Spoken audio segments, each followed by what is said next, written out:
In this video guys, I'll be telling you how to split a screen on your iPad with iOS 26 update. So if you want to split your screen, then you have to go to your settings. Now tap on multitasking and gestures. And now from here guys, you have to enable this, or you have to choose this windowed apps. In full screen app, you won't be able to do this split, but in Windows you can do it in iOS 26 update. So now what you have to do exactly, you have to open any application, and when you open this, it will open in full mode actually.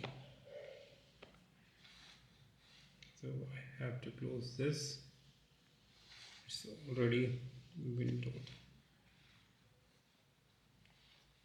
When you open the application, it will look like this. You have to just drag from this top right bottom corner. You have to just drag it and make it like window.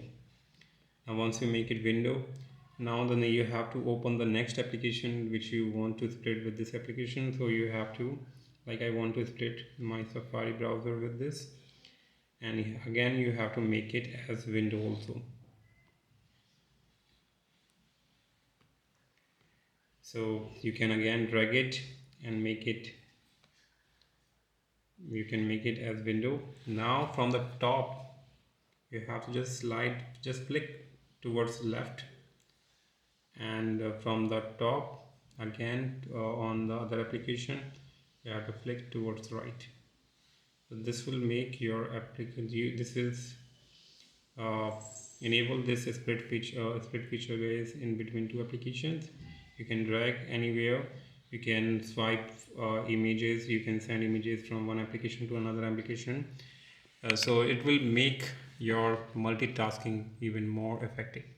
Hope you like it. Subscribe for more video. Till then, bye.